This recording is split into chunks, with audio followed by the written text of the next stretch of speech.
Good morning, everybody. Thank you for joining us. And for those of you online, welcome to the third PAM Summit 2017. This is the third PAM Summit that we've held. We've got a lot of information to share with you today. We've got a very good program. We've got 3 or 4 special treats that we'll show you throughout the day that are not on the program schedule. But we've got a lot of great information. We have many of the world's experts on PAM and Naegleria fowleri. PAM stands for primary amoebic meningoencephalitis. And I remember when Jordan came down with it, we couldn't pronounce it, let alone spell it. So we've learned an awful lot in the last 3 years. By the way, my name is Steve Smelski.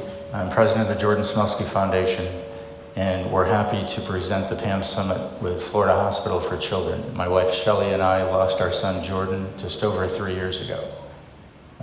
It's been very devastating for us, but to see the progress that we've made in the last couple of years, it's a great feeling. So we've got a great show for you today, a lot of great information to share. Many of the experts are going to give you information that you probably didn't know before, and that's our whole goal here, is to share information that most people aren't aware of.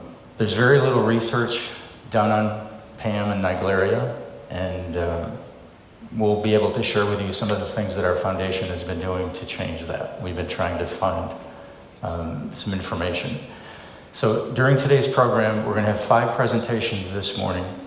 We'll break for lunch, and then we'll come back into breakout sessions, and we'll do some introductions to some of the people as we come up to their time. But the awareness and prevention group will be in here, and this part will be live streamed. The other 4 will be in different breakout rooms, and those will be recorded, so you'll be able to see those online afterwards.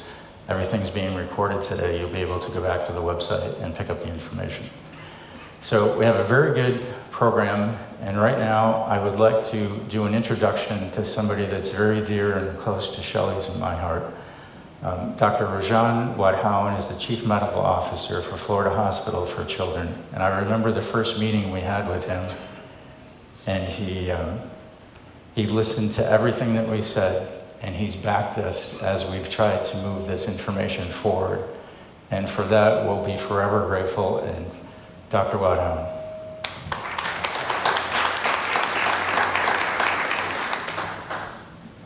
Thank you, Mr. Smelski. Good morning and welcome to Florida Hospital. It is certainly our honor to host this 3rd annual event. As Steve mentioned, I met them under tragic circumstances a few years ago, and we all sat around the table and thought, what can we do moving forward to help other children, either prevent them from contracting Naegleria, or if they do end up getting the disease, what can we do to improve their outcomes? Just like Steve and Shelley, I knew little about Naegleria, maybe a little more, but not too much more than they knew, because I hadn't had much of. I'm a neonatologist in my clinical practice. I don't face the situation, and really didn't know much at that time. I learned as well with them, and we thought we'll partner together and see what we can do, and this is the result of that partnership. I think you all know that Florida Hospital has a network of hospitals and emergency rooms throughout the state, mostly focused along the central part of Florida, extending from Daytona all the way to Tampa. And we take care of hundreds of thousands of children every year in our emergency departments and hospitals. In addition to that, an important part of our mission statement is to partner with communities and make them healthier and safer places to live in. And this partnership and others like this just help us achieve and accomplish that goal, to make our communities safer for children and help continue to improve the outcomes of children. Through the work and discussions that have happened here, we instituted an alert in our electronic medical record about over a year ago that alerts ER providers when they are faced with a situation where a child may have been exposed to fresh water and may have signs and symptoms that may be suggestive of a Naegleria infection, prompting them to think of this, because it's not the top of mind for everybody all the time. So we need to help providers think about this condition whenever it is appropriate. So that alert was a result of discussion that happened here, and we started thinking hard to see what can we do moving forward. Through this also came the collaboration between different specialists at our hospital, and we were able to create an Amoeba alert pathway, similar to other pathways that we have at a hospital for dealing with other more common conditions like stroke and MI and other things, where we can activate all the services rapidly that a child may need to make sure that there is no delay in treatment for patients who may be diagnosed or suspected to have Neisseria infection. So these are just two examples of the kind of work that has come out of this ongoing activity every year and the discussions that happen in between. And certainly Shelley and Steve continuing to stay on task and motivating us to do more in this arena has been very helpful in accomplishing what we've accomplished. So I'm excited about the day, and I think it's going to be a day full of learning and new ideas. And I hope you will find it very useful and take things home from here that you can institute in your practices. Thank you.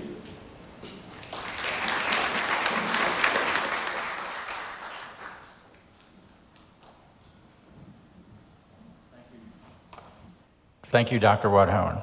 Okay, next up on the program, we have Dr. Kevin Sharon. He's the health officer for Florida Department of Health for Orange County, and he's been a big proponent for the PAM Summit, and we'd like to welcome him and thank him for all of his support as well. Dr. Sharon.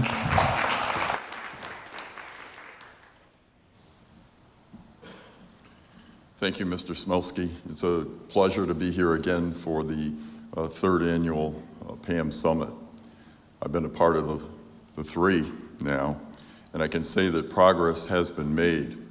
And you'll hear about that in more detail in the breakout sessions, which will be recorded and will be online for people to look at later. And I can say that from the Florida Department of Health standpoint, unfortunately, this disease is no stranger in our state. The first PAM case was recorded here in Orlando in 1962. So the predecessor organization of the Department of Health, unfortunately, had to record that event. And it was at the other hospital system down the street that the pathologist made the first diagnosis in the United States. And it turns out that Orange County, the county we're in, is the first county, obviously in the US, but also the leading county which has recorded these cases. And Florida and Texas are tied with the number of cases.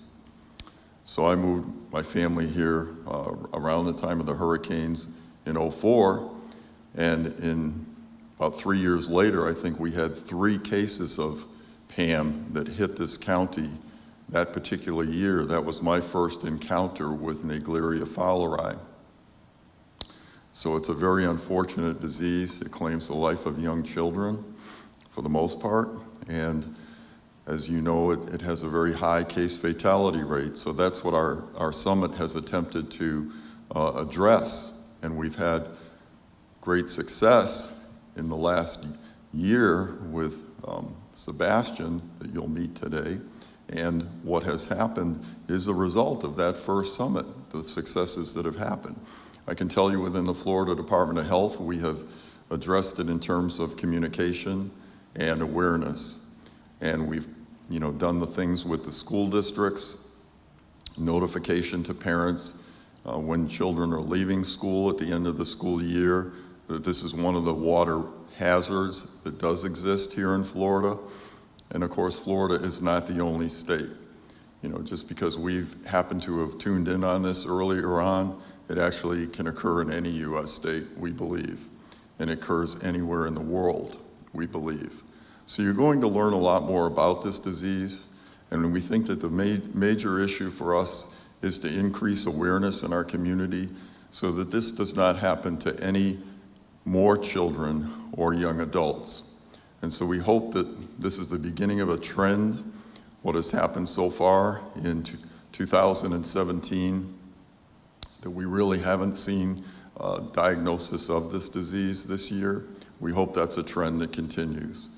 So on behalf of my department here in Orange County, we welcome you to the 3rd Annual Summit, and we hope you learn something new here today.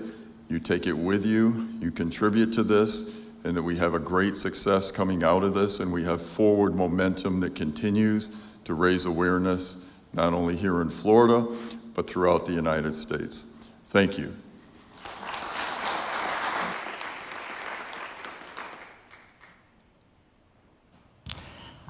Thank you, Dr. Sharon.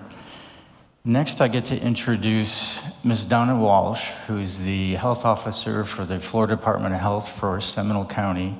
And Donna is also a big advocate for this, and she's worked with us, with our foundation, with Florida Hospital, and with Orange County Public Health, and we can't thank her enough. Donna?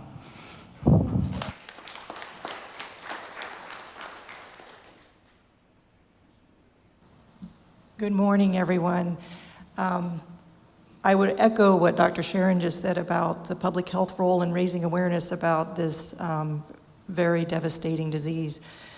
It's been a privilege and honor to work with Mr. and Mrs. Smelski over the last 3 years and the foundation to raise awareness. But not only raise awareness, they have accomplished in such a short period of time what public health has been trying to accomplish for many years. And the advances in research, early detection, and treatment has been amazing. Those are things that you will hear more about today.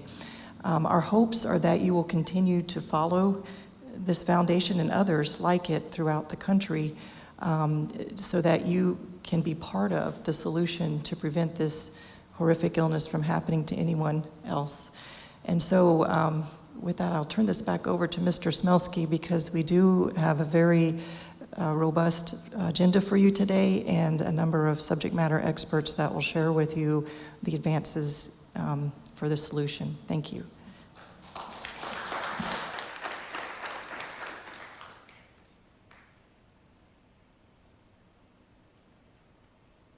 Thank you, Donna.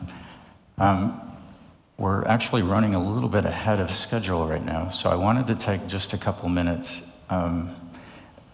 I didn't point out the banners before we started.